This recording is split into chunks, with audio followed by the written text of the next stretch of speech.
एक व्यक्ति जिसका नाम महेश था, वो हमेशा दूसरों की सहायता किया करता, लेकिन जब उसे किसी की सहायता की ज़रूरत होती तो उसका कोई साथ नहीं देता। इसी बात को लेकर वह अपने दोस्त से बात करता है कि इस दुनिया में कोई भी अच्छा नहीं, सभी लोग यहाँ पर बुरे हैं। वह अपने इस जीवन से बहुत ज़्यादा परेशान हो चुका होता है। वह समाज के किसी भी एक व्यक्ति पर विश्वास नहीं करता। उसने अपने जीवन में इतने बुरे लोगों को देख चुका होता है कि उसे लोगों पर भरोसा ही अब नहीं होता, यहाँ तक कि उसे अपने परिवार पर भी नहीं। क्योंकि जिस परिवार के लिए उसने अपना सब कुछ छोड़ दिया, उसने हमेशा जिस परिवार के लिए अपनी खुशियों का त्याग किया, वही परिवार उसे नहीं समझता, हमेशा उसे बुरा भला कहता रहता है। और महेश एक मठ में जाता है जहाँ पर उसे एक बौद्ध भिक्षु मिलते हैं। महेश बौद्ध भिक्षु को कहते हैं कि उन्हें इस मठ में रहने दें। वो बौद्ध भिक्षु पूछते हैं कि तुम मठ में क्यों आना चाहते हो। महेश बौद्ध भिक्षु को ये बतलाता है कि इस संसार में कोई भी अच्छा इंसान नहीं, हर कोई कपटी है, चोरी करता है, झूठ बोलता है, हमेशा दूसरों का बुरा चाहता है। उसे इस संसार में नहीं रहना, वह इस संसार को छोड़ देना चाहता है। बौद्ध भिक्षु कहते हैं ठीक है, तुम यहाँ पर रह सकते हो, पर क्या तुम यहाँ पर सच में रहना चाहते हो। महेश कहता है हाँ बिल्कुल। बौद्ध भिक्षु उससे पूछते हैं लेकिन यह तुम्हारी दुनिया के जैसा हमारी दुनिया नहीं है, हमारी दुनिया काफ़ी अलग है। तुम इस सांसारिक जीवन में आकर के भी तुम्हें कोई बुरा इंसान नहीं मिलेगा।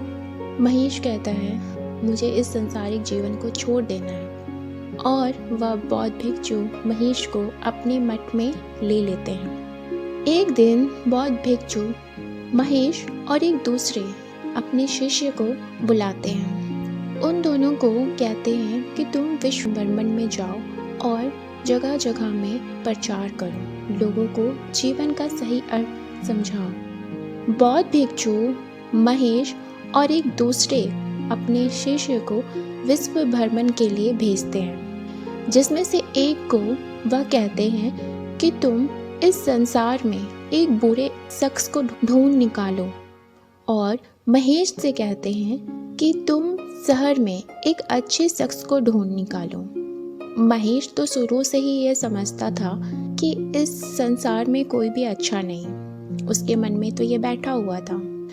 लेकिन फिर भी गुरु ने कहा था कि संसार में एक अच्छे शख्स को ढूंढे, तो वह उनकी आज्ञा मान लेता है और वह शहर में एक अच्छे शख्स को ढूंढने निकल जाता है। जब वह दोनों ही भ्रमण करके वह मठ में वापस आते हैं, तो बौद्ध भिक्षु पहले शिष्य से, जिससे यह कहा था कि तुम इस शहर में एक बुरे इंसान को ढूंढो, वे उससे पूछते हैं कोई तुम्हें ऐसा इंसान मिला जो कि बहुत बुरा हो। तो वह शिष्य भिक्षु को यह उत्तर देता है कि एक भी नहीं, मुझे एक ऐसा व्यक्ति भी नहीं मिला जो छल कपट, चोरी, झूठ, मक्कारी आदि किसी भी तरह की बुरी हरकत करता हो। यह सुनकर महेश काफ़ी आश्चर्यचकित में था, क्योंकि उसे तो यही लगता था कि संसार में यही सब भरा हुआ है, और उस पहले शिष्य के मुंह से यह बात सुनकर उसे उसकी बातों पर विश्वास नहीं हुआ।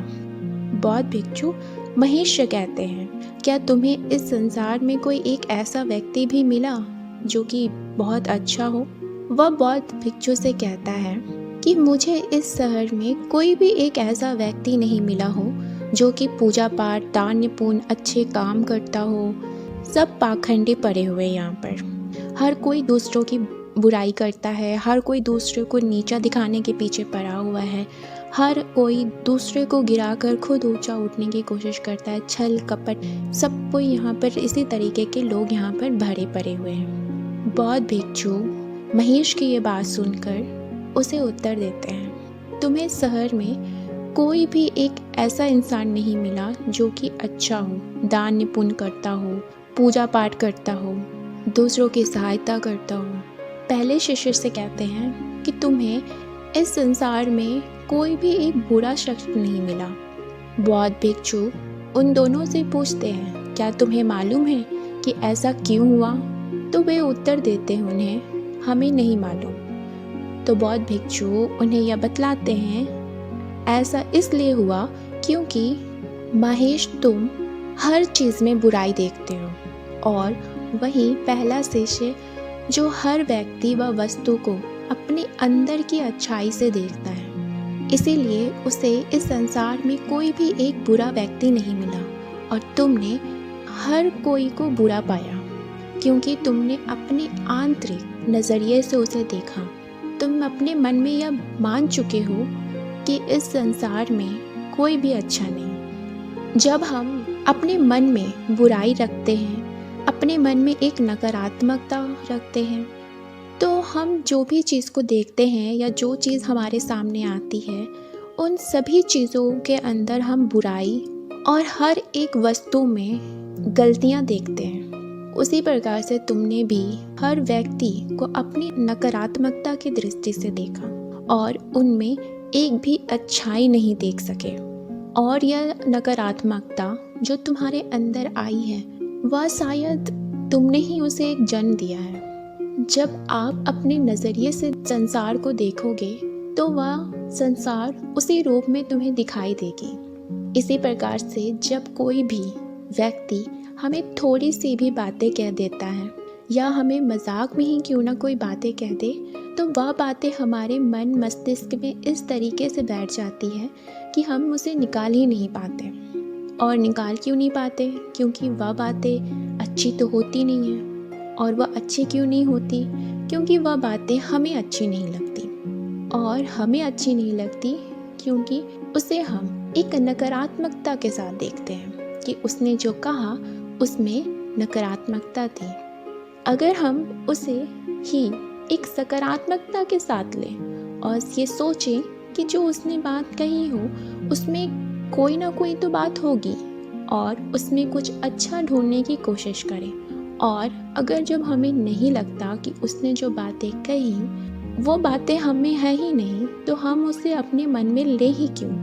और अगर उसके बात में कोई दम है तो हम उसके बात में मनन चिंतन करें और ये बात ढूंढें कि शायद हम उससे अपने जीवन में लाकर अपने आप को और अच्छा कैसे बना सकते हैं, हम और अपने आप को अच्छा कैसे करें। चाहे वह कोई भी हो, हमारा काम हो या हमारी सोच हो या हमारी आदतें हैं, कुछ भी। पर जब आप एक हठी तरीके से बन जाते हो, जब आपको कोई अच्छी बात भी कहता हो और आप उसको गलत तरीके से लेते हो, तो वह आपकी एक बेवकूफ़ी होती है। और एक सकारात्मक इंसान वही हो सकता है जो हर एक चीज़ में कुछ अच्छा ढूंढे। और आप किसी विचार के बारे में तभी चिंतन मनन कर सकते हैं जब आपका चित्त शांत हो। अशांत मन में कभी भी चिंतन मनन नहीं हो सकता।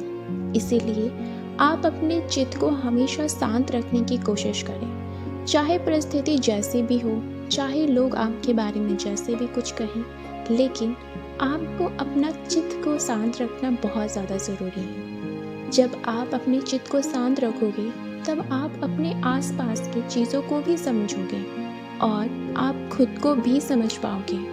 आज के युग में हम ऐसे हो चुके हैं कि हमें दूसरों की इच्छाओं के बारे में, दूसरों की पसंद के बारे में तो हमें बहुत पता होता है, लेकिन जब हमारी खुद की जब बात आती है तो हम खुद को ही नहीं समझते। पहली बात तो जब तक आप खुद को नहीं अच्छे तरीके से समझ पाओगे तो आप दूसरों को कैसे समझोगे। दूसरों को समझने के लिए सबसे पहले आप खुद को समझना सीखो। आप खुद को समझो, आप खुद की सोच को देखो, आप अपने आंतरिक मन में जाकर अपने आप को समझने की कोशिश करें। आप अपने आप के साथ ज़्यादा वक्त बिताने की कोशिश करें, जिससे आप अपने आप को समझ पाओगे, आप अपने अस्तित्व को समझ पाओगे कि आप यहाँ पर हो तो क्यों हो, किस मकसद से हो। तब आपको इस संसार के किसी भी व्यक्ति की बातों का बुरा नहीं लगेगा। लोग आपके साथ जितना कुछ भी बुरा क्यों ना करें, लेकिन आपको पता होगा कि आप क्या हो, आपका अस्तित्व क्या है, और हजार नकारात्मक विचार के आगे आपकी सकारात्मक विचार उसे विध्वंस कर देगी। इसलिए आप अपने विचार को समझें, अपनी सकारात्मक विचार को समझें, इस शक्ति को पहचानें कि ये कितनी ज़्यादा शक्तिशाली है, और अपने जीवन में वो करें जो आपको पसंद है, जो आपका आंतरिक मन आपसे कह रहा हो, जो आपके लिए सही है, ना कि दुनिया वाले किस लिए सही। वो उनकी नज़रिया है और उनकी नज़रिया हमेशा सही नहीं होती। इसी के साथ ही आप हमेशा जीवन में आगे बढ़ते रहें, जीवन में वो मुकाम हासिल करें जो आप करना चाहते हैं,